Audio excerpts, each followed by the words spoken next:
azim Indonesia, jayalah Berbicara Indonesia. mengenai toleransi, ya, bagi kemanusiaan dan harmoni, kita bicara sebetulnya kepada human nature, artinya jati diri manusia itu sendiri. Dan bagaimana Allah Subhanahu wa Ta'ala menciptakan manusia. Tadi dalam ayat Al-Quran disebutkan bersuku-suku, berbangsa-bangsa, lain warna kulit, bahasa, dan lain-lain. Jadi secara intinya memang Allah Ta'ala menciptakan manusia ini, masyarakat atau sifatnya ini dia sosial, ya. Dia tidak bisa hidup sendirian. Dia memiliki, atau manusia ini Allah Ta'ala ciptakan memiliki potensi untuk bakat, gejolak, untuk bergaul, menerima sesamanya. Dan ini satu fakta yang kita tidak bisa nafikan. Oleh karena itu, kita harus mulai dari, atau belajar, atau apapun juga, itu mulai dari karakter manusia itu sendiri. Ya, dengan sifat-sifat alami yang ada pada setiap orang. Dan Allah Ta'ala memberikan potensi, kapasitas untuk maju, untuk bergaul, dan lain-lain. Dan kita semuanya akan hidup tergantung satu sama lain ini. Tidak bisa dipisahkan itu. Semakin manusia bergaul, semakin manusia berinteraksi, semakin juga kita tergantung kepada yang lainnya. Ya, kita merasakan hal itu, ya, urusan ekonomi saja kita tidak bisa mandiri. Kita harus bergaul dengan yang lain. Oleh karena itu, hanya ada satu sisi yang memang menjadi kelebihan di antara kita ini adalah berkenaan dengan ketakwaannya, amal solehnya. Oleh karena itu, satu hal yang menjadi dasar kita ini, bagaimana kita mau mengimplementasikan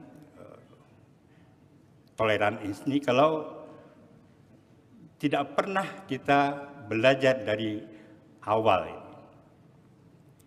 Oleh karena itu, karena apapun juga yang namanya pendidikan melalui agama dan lain-lainnya ini, Allah Ta'ala menurunkan para pendiri agama mulai Adam alaihissalam hingga ke Rasulullah Shallallahu Alaihi Wasallam itu untuk apa itu? Fungsinya adalah untuk mengatur, memberikan bimbingan kepada umat manusia sehingga potensi-potensi alamiahnya itu dapat disalurkan dengan benar, bermanfaat bagi kemajuan jasmani dan rohaninya ini. Jadi setiap orang ini, ya, Allah Ta'ala membimbing manusia itu, Allah Ta'ala yang maha bijaksana ini, juga memberikan panduannya, memberikan guidance-nya ini, untuk menyalurkan gejolak-gejolak alamiah manusia ini ke arah yang lebih baik.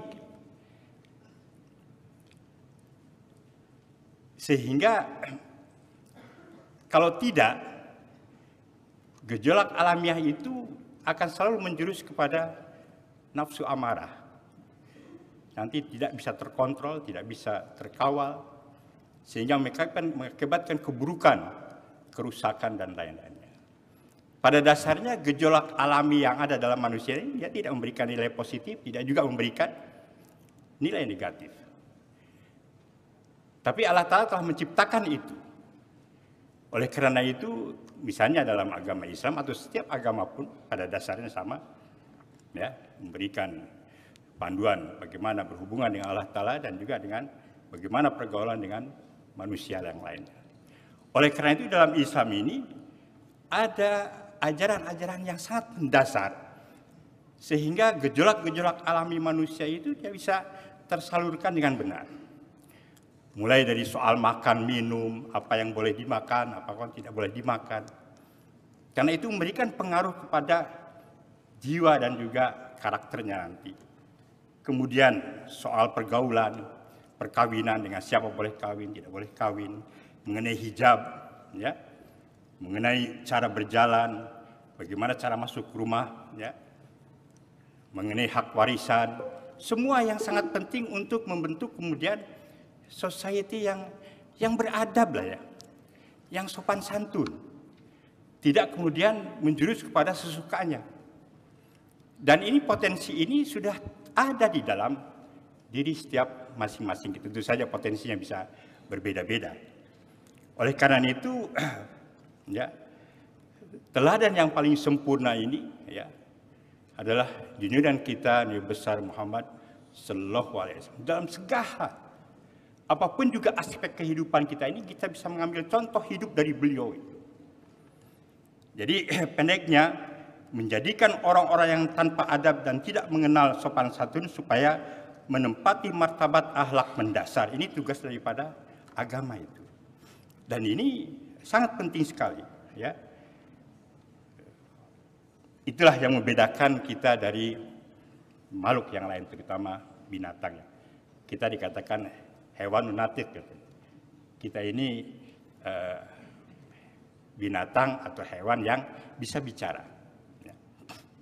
Oleh karena itu, apabila orang atau kita ini sudah menguasai sopan santun manusiawi yang sangat dasar secara nyata, lalu kepadanya hendaknya diajarkan juga akhlak-akhlak yang lebih tinggi lagi. Jadi saya akan singgung sedikit ini contoh ya bagaimana potensi dasar itu harus dikembangkan. Misalnya dalam diri manusia ini ada sifat resistensi. Itu semula jadi sudah ada itu. Menolak, ya, seperti kalau kita mau melempar batu ke dinding, dia akan tolak. Tapi sifat dasar manusia juga dia bisa menerima, seperti orang melempar batu ke air. Air itu sifatnya akan menerima. Nah, dua unsur itu, madah itu dalam diri manusia ada.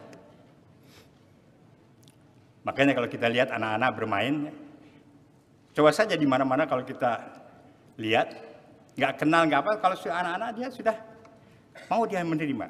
Di dalam dirinya ada ulfat, ada kecenderungan untuk mencintai, untuk menerima. Siapa saja, nggak tahu bahasa pun, kalau sudah bergaul, itu sama ya.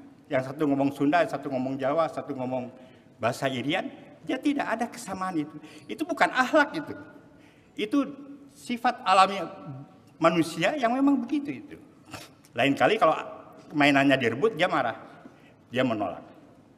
Nah, sifat dasar ini memang terus berkembang. Tentu saja ada sifat-sifat dasar yang lainnya, yang itu satu sama lain nanti bisa murakab, ya, artinya berinteraksi, dan itu bisa berkembang ke arah yang baik kalau itu dibimbing oleh ajaran, oleh itu yang benar ini. Oleh karena itu sangat penting sekali ya bagi kita ya, untuk memahami human nature ini.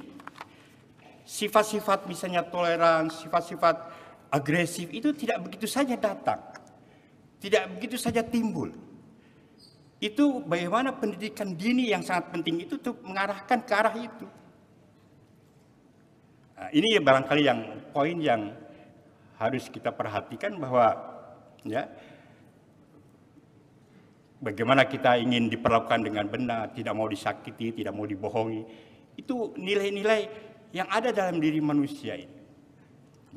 Dan kita tidak bisa ingkari itu.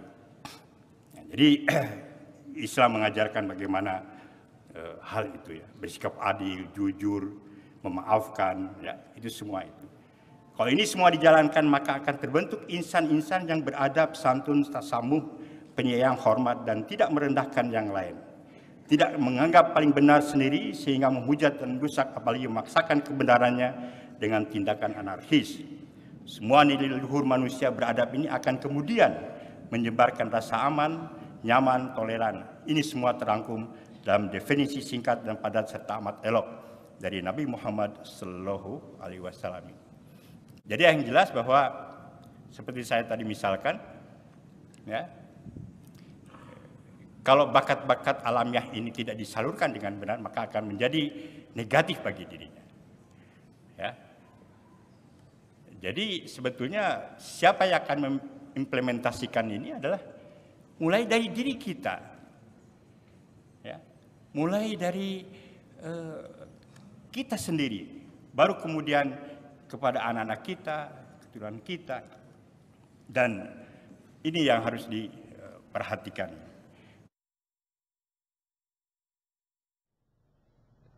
azim Indonesia